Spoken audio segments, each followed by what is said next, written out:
Metadata, ELO, the music, the song, and if we had multiple Sonos products, let me mute that. If we had multiple Sonos products, right here on the top, where it actually would say what room we're in, so it's actually saying family room on here, there will actually be a little drop down where you can click on, and then it'll give you all your Sonos products within the house, and then allow you to synchronize them together and then control each individual volume. On my remote, I usually have a family room and an office Sonos Play 1, and what I do is I actually have my office one cranked up a little louder and my living room one a little bit lower, because usually when I'm in my living room, I don't want that music to be so loud, but at least I'm getting the ambient noise coming from the other speaker. So you can thoroughly control all your Sonos products right from one remote. Now that, since it's a third party, it can control more than 4 zones. I believe it is 5. I think it's 5. No, actually, I take that back. I did have that question, and I asked our engineers. It's 25.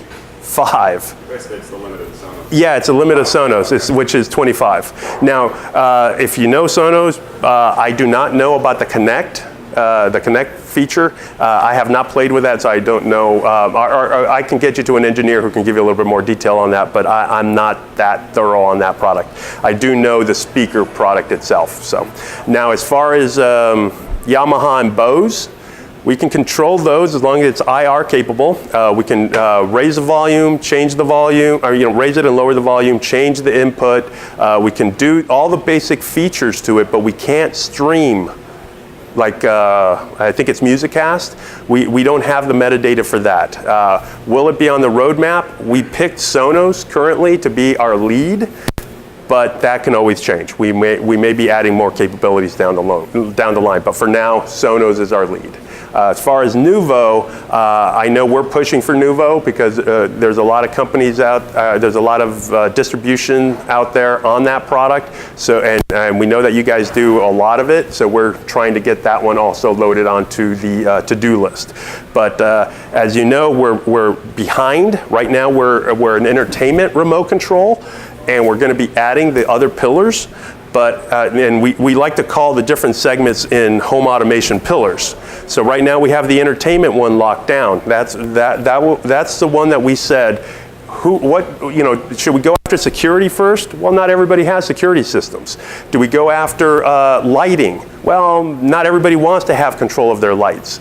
So we figured entertainment, because everybody has a TV, everybody has a sound system of some sort in their home. So that's where we opened up, and now we're going to start adding the rest of it. So that's why we like to call this a smart remote, because at the end of the day, this remote control is going to be able to do a lot more. So as I mentioned, you get all your metadata on your remote. We have a nice colored screen on it. The glass on here is actually very durable. It's 13 layers. So it's a pretty strong remote. I actually handed this remote to a manager one day, and the manager dropped it, went head first to the ground on a tile floor, and all we had was a little ding right here on the plastic. Didn't do anything to the remote. Everything operated. And at the last place, someone actually challenged me on that, and I actually went like this. I dropped the remote, and everything's fine. I hope, right? The screen's still fine. Everything. Whew. Yeah, no, everything's fine. So, at the end of the day, these remotes are built to withstand, your typical drops. But let's say a dog gets a hold of this and destroys this. The nice thing that we do is that when you first load up the SAVANT app and you sign in and you make an account for the customer, we create a cloud account. So when that customer calls you up and says, "Hey, my son just flushed the phone or flushed the remote into the toilet," they call you to bring in another one. All you have to do is show up, plug the remote in, and then the system on the app will automatically realize, oh, you have a new remote in the house. And then it'll ask you. Then all of a sudden, a little tree of questions will, it doesn't appear, but a tree of questions will go into play. It'll ask you, is this a new remote or is it a replacement remote? If you say new, then it'll say, okay, new remote, what room do we want to put it in? It'll then say, okay, let's load up all the products for that room. If you say it's a replacement remote, then it'll ask you, okay, which room are we replacing? family room. Then it'll call the cloud, pull down all the information, your remote control will be up and running in about 2 minutes. So that's why we create a cloud account for everybody. Personal settings. So under each individual person, you can actually manage and drill down a little deeper and see what each person can control. You can see capture screens, devices, settings, help menu, basically, so under each individual person. You will also see you can actually have multiple users in your house. With these users, you can actually put a pen and lock people out of them. So under my name, you will see I have my name right there with my photo. Anybody can access it. I don't lock it out. And in my home, I don't. It's just my wife and I don't feel a need to lock anybody out. But let's say you had some children in the home and you don't want that child to have control over a particular system, let's say even Xbox or PlayStation, you can actually keep them out of that so the remote control won't operate when they click on their name. But the advantage of having different settings is, let's say Max wants to watch TV, he grabs the remote, clicks on himself, and when he goes to his TV favorites, it's going to be his TV favorites that he sees. Nickelodeon, Disney, whatever it would be. When you click on myself, or you would click on, say, Mark, you'll probably see ESPN, Showtime, different channels like that. So, and then you can also restrict television channels. You can keep them out of certain things. How many users? 4 per remote. So the rest of the family. Okay, so this is our SAVANT Host. This happens to be a different one than the one that's pictured here. But you will notice that the host is actually designed to look very pretty. It's nice looking. It can be placed out on a countertop, left out in the open, kind of like that one shows there. Or it could be buried. It could be actually put somewhere behind, in a cabinet. As long as you have a good Wi-Fi signal within the house, doesn't matter where that thing is placed. At the end of the day, all it needs is power. That's the only cable that's connected. Everything we do is Wi-Fi. So when you first get home and you first open up the app, you plug the device in, make sure you have Bluetooth on, because the first thing it wants to do is communicate within the house via Bluetooth, because it's not in the network yet. Once you load it onto the network, then it will communicate via Wi-Fi and then communicate with everything else inside the system. As I mentioned, there are no cables to it, so everything that we do, the cloud pushing, is all done wirelessly. With the app, one morning you'll wake up and it'll say there's a new build, add. Takes a minute or two, drops in the information, everything operates just the same as it was. So the customer doesn't have to do any kind of work on a computer or make any changes.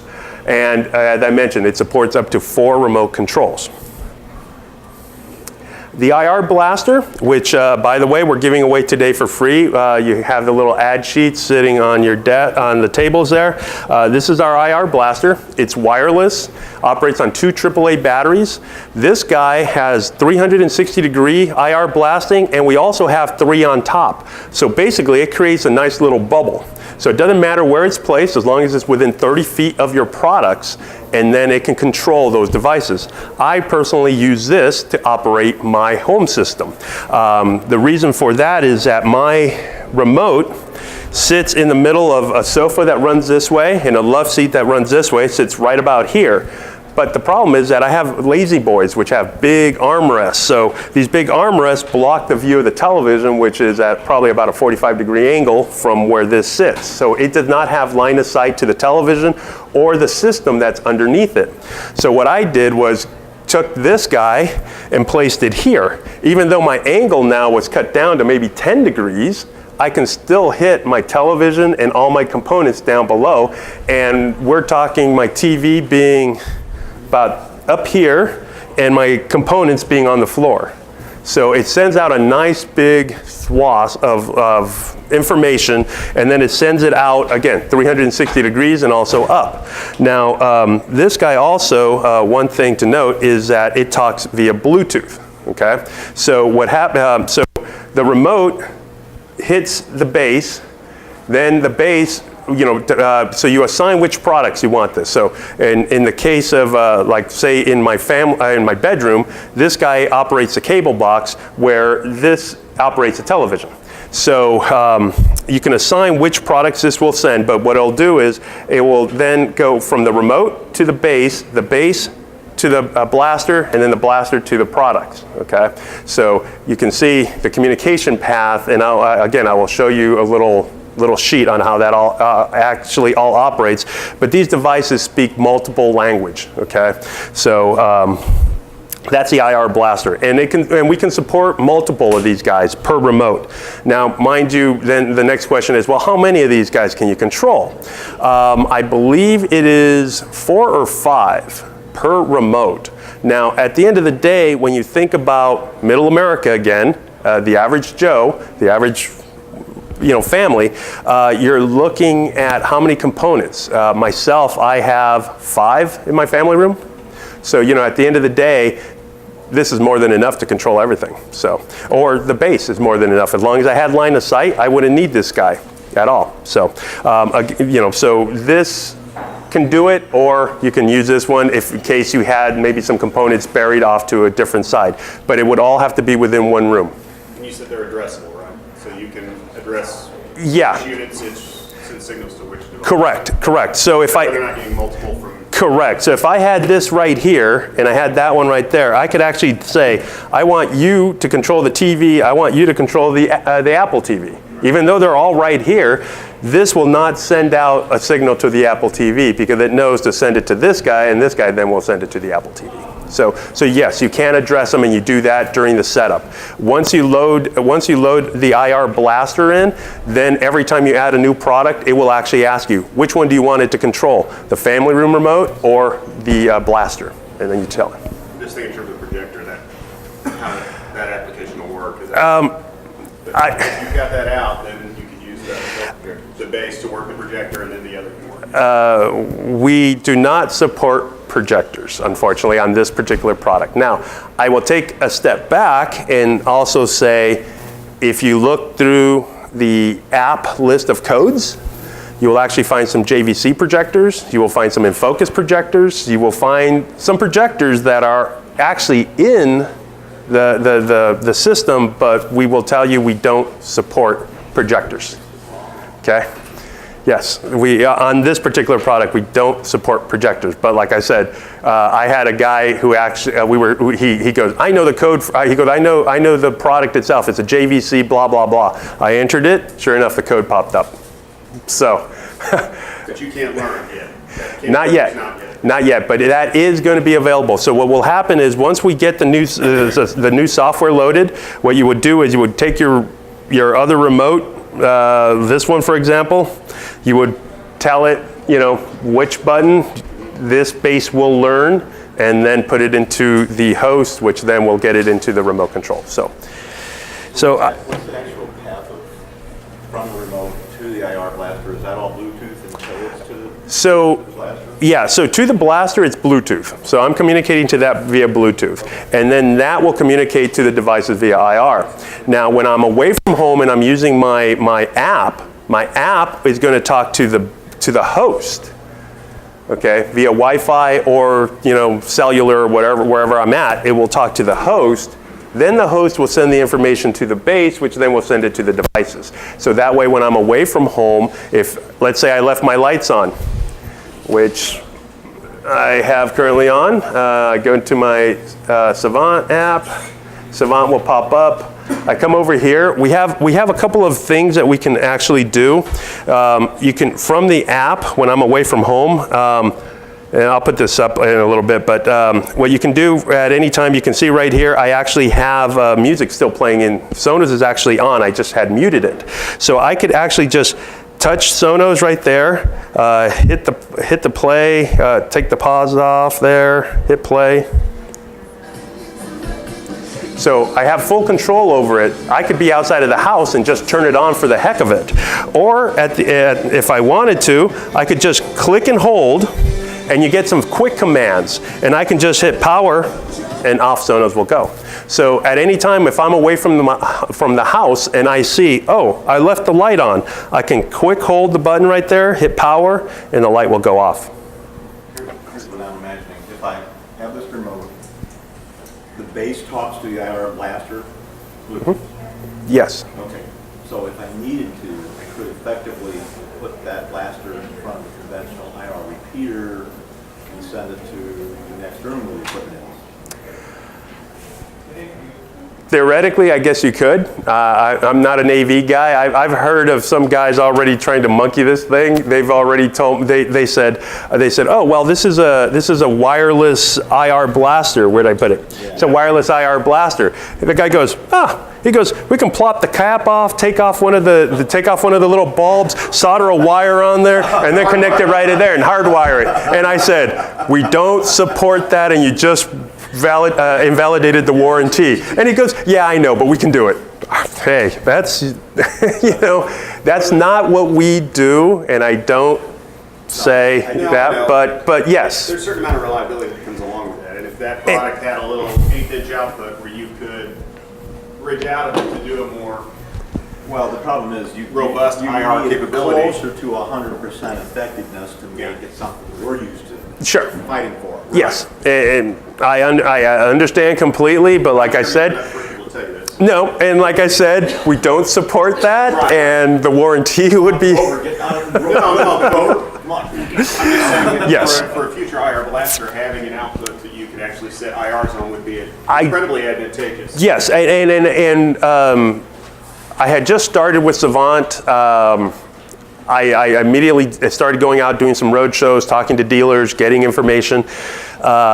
In April of this year, I was with our engineers at ISC West, and first thing I did was pull over the head of development, and I said, hey, guess what? This is what I'm hearing. We need to get a wired powered device, and we also need to get at least 3 prongs coming out of it to connect some devices, because at the end of the day, a lot of customers like to put their devices flush up against a door. They use these racks, and you can't put that IR blaster anywhere near here because of the fact that, it's flush. So they like to put it back here. He goes, understood, we're working on it. So might be a Gen 2 or 3 down the way on this, but they are looking at powering this and then also having some emitters coming out of it. This is the same engineering team that SAVANT made, right? I'm sorry? Same engineering team that... Yes, the same as this. Yeah, it's not... As soon as the batteries run out on that, then the customer's going to go in there and replace the batteries, and it's not going to get set back in the same spot.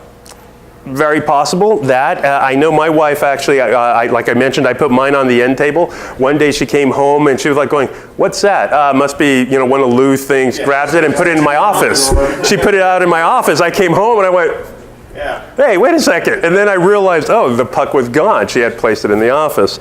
So yes, there is a little of that. I have heard of people putting like Velcro on this and then plucking it down so no one moves it. But after that happened, my wife doesn't touch it anymore. She knows, just leave it there. But at the end of the day, we are listening to our dealers. So if you run into things, please let us know. We are changing. The one thing to understand is that we have this product, our Pro, and this one being new, being more of an entry-level product.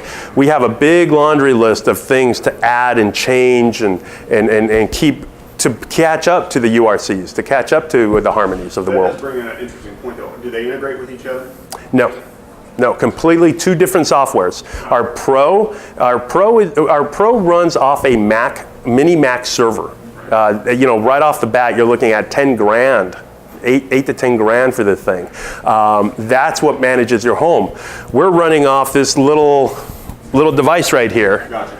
So, as you can see, a different product. Now, we are trying to catch up with everybody and keep adding more products. The nice thing is that it's all software based. So once our engineers can get to that to-do list, we'll keep building and keep adding and making those adjustments as you guys ask. Like one of the things that we found during many months of development was that when you first grab this remote, it has a nice little notch right there to put your fingers on, so that way you got a nice grip of these buttons. But let's say you wanted to get to the top.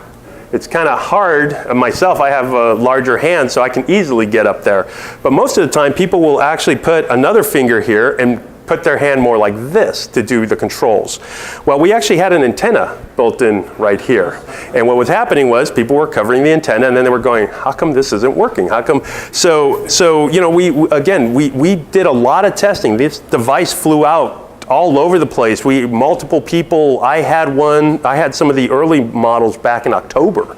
And that was the whole goal, was to test, thoroughly go through it. Well, we found that was an issue, so we had to have this thing re-engineered, which took a couple of weeks or close to a month to have them re-engineer the antenna and move it up to the top. Now it doesn't matter where you place your hand, the antenna's on the top to communicate.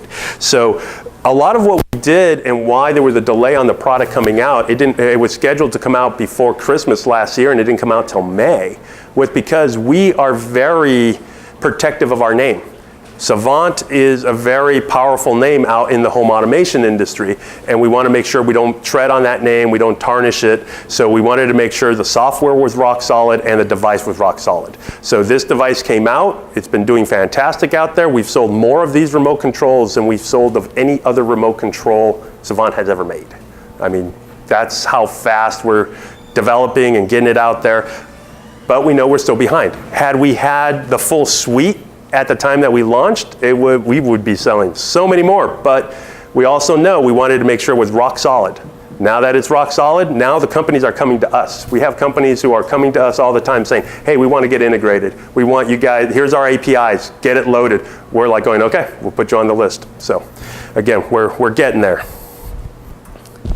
The lamp module, lighting control. So this is currently the only light control that we manage right now. It's this device right here. It's designed for a lamp. We could then turn it on, turn it off, put it on dim if you have a dimmable light bulb. And you can control multiple of these devices inside one room.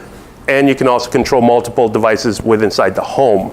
So because this speaks Wi-Fi, it doesn't matter where it's placed. I can actually control multiple rooms. At night when I go to bed, if I set up a scene to turn off all my lights in my whole house, I could just say good night and off goes everything. When we get security panel integration, I'm hoping for by ISE West of this year. When we get the security panel integration, which will be Honeywell, Interlogix, Networks, and 2 gig. When we get that integration, now when you say good night, if you program it into your scene, now you'll be able to turn off the security panel. Or turn on the security, sorry. Good night, you want to turn on the security panel. When you wake up in the morning, you want to turn it off. You can just push one button. You don't have to go downstairs, enter your code or anything. It just shuts it off. So. Also, when you're away from home, you'll be able to access that and turn it on and off also from your app. Yeah. So Sonos, kind of already spoke about this. Full control over Sonos on our app and also on our device. Looks very similar to the way the Sonos app operates. This is a communication path. This is the big thing to show right here. You can see there's 3 different languages that are being spoken by the base. So while I'm inside my home, let's cut this off. So while I'm inside my home, the host retains all the memory. So there's not a lot of information that's stored here. It's all stored inside the host. So from here, we communicate to the base when we're outside of the house. When we're inside the house, the base, again, can speak multiple languages. From the remote, I'm talking to the base via Bluetooth. The base then will send out the command via IR.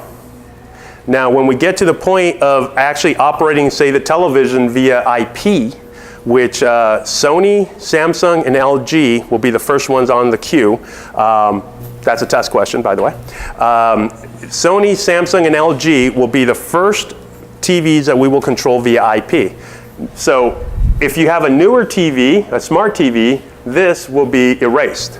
Now the base will speak via Wi-Fi directly to the television, and the host will speak directly to the TV via Wi-Fi. Okay? So as we add more products, we're going more of an IP-centric style of a device, but at the end of the day, we still need to keep the analog IR base because a lot of people like myself, 1999 Sony surround sound stereo that I still have and I won't get rid of. I love the thing and I know it inside out, so I don't want to mess with it. So you will still need to have a bass to still control that. And at the end of the day, you will still need to have the remote to speak to the bass to send out the information that you need, even though it's going to be IP, because the bass still has to speak, because this guy doesn't speak directly to anything, in particular because we don't have any IR emitters out of here. When you're away from home, the app speaks to the bass, so or to the host. So at the end of the day, when again, as I showed, when you're away from home and you forgot the lights are still on in your house, all you have to do is just hit power off, sends the information to the host, and in this case, because it's Wi-Fi, the host speaks directly to the lamp module and turns it off. But let's say I wanted to turn off the TV because I left it on, or let's just say your kids turned on the TV and they weren't supposed to watch TV while you and your wife went out to dinner. You can then just go, turn off the TV, and it'll send the command to here, to the base, to the television, and turn it off. So, nice little feature. You actually can, and I will show you, you can actually set up notifications. You can actually set up a notification when someone turns on something, so that way you know, oh, the kids just turned on the TV. You can turn it off. So, the app. Okay, let me show you how the app. All right. Yeah, it's gonna go to my Apple TV right now, and when it does, there we go. Then I want to turn on AirPlay. There we go. And we should. All right, why is that on? Don't want to watch news. All right, I'm sick of it. This morning I turned on the TV. I was watching the Today Show. They did the top stories, and then it went to commercials. And every commercial during that break was a political commercial. I was just like, oh, turn it off. Yeah, one more, right? Exactly. Like my wife said a few months ago, let's just vote and get it over with. Let's just get this over.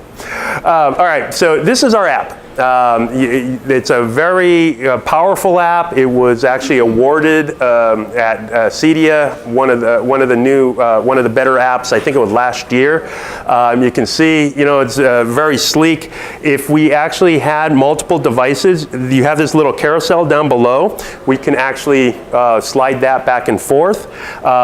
Right now I'm showing all my devices within my home, but if I wanted to drill down a little bit deeper into each individual room, I would actually be able to click that little hamburger stack on the top, and then you can see there's my family room. If I had multiple rooms, they would be right down in here, okay? And those are my devices I can control currently in that family room. So let's say I wanted to get out of this and you wanted to get into, if you have another host, I will actually show you my house.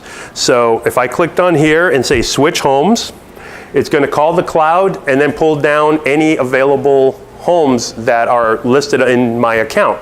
So that is my house there, and actually it usually takes a second or two to download all the pictures and images. So that's my house right there. So that's the actual front of my house. So you can actually take a photo and upload it and actually personalize the product so it looks a little bit more like your own. So that's my house right there. As you can tell right now, my wife is actually watching cable TV. If I wanted to, I could actually click that button and turn it off on her. But change the channel. oh, no, she knows. If you're training that phone to ring like that. Oh yeah, no, the phone's right over there. Yeah, my phone would go off really quickly if I went ahead and did that. So I actually do it to my brother-in-law all the time. When I travel for personal reasons, my brother-in-law would be watching something, and I usually do it while a game's on because he's watching the Cubs or the Bears, or he's a Chicago guy. So I'll wait. Yeah, now beep. Turn it off, and next thing you know, the phone's ringing. I'm getting texts with curses on it, and because he knows I do it to him all the time. But on this one, I do have a fifth product. I can slide the wheel over, and you can see I have more products. So the more products I have, I can keep moving this wheel over, and you will have more products listed. Okay. If I wanted to do more of a deep dive, again, I can hit the top button up there, the hamburger stack. Now, again, because this is an account I usually don't use on this phone, it takes a second to upload the pictures, but you will notice these are canned images. So this is a canned image of a family room. That's a canned image of a bedroom, but right there, that's actually my office. So that's how my office looks on a typical day. My wife took this picture because I have a monitor, laptop, and then I have my iPad right there, and my phone's over here in the corner. She was just like going, what are you doing? I said, well, typical day. Actually, I was watching a soccer game in the middle, and I had my work ones up here on the top. But so that's my office. So you can customize this, make it, personalize it.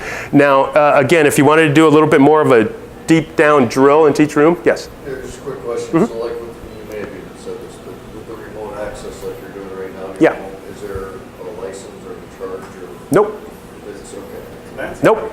Unlimited amount of downloads to as many devices as you like. iPhone, Droid, pads. You can even do a watch, an iWatch. Only iWatch though. We don't do a Droid watch. We don't do the other watches. Pad and no Windows product. It's only Droid and Apple products, okay? But for example, if I want to do a little bit more of a deep drill, I can click on one of the rooms. Those are my two controls that I have, and it tells me right away, hey, you have an error. I have an error in this room. It says currently your lamp controller in this room is not functioning.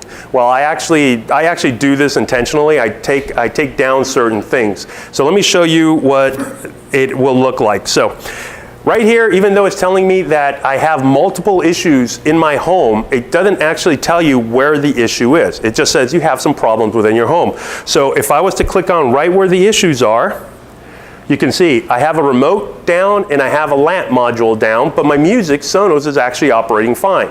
Yeah, I have a green check mark there. So if you wanted to do a little bit more of a deep drill, like I mentioned, what you want to do is go back over here, go into your individual rooms, and see what's going on. So in my family room, everything's functioning properly. Cable TV's on, everything's fine, no problem. All right, so then I'm going to go into my bedroom. In my bedroom, here's where I have my first problem. It's telling me the remote control is not working in the bedroom. So if I wanted to go into the remote, it's telling me, there it is, your remote has a problem. And if I was to click on, I get an error. It says, I can't do anything from here. Point is, it's a little security feature, is that you have to be within the home Wi-Fi to do any kind of editing to the system. So that way, if someone was to hack into your system, or somehow get in there, at the end of the day, they can't turn on your lights, mess around with things.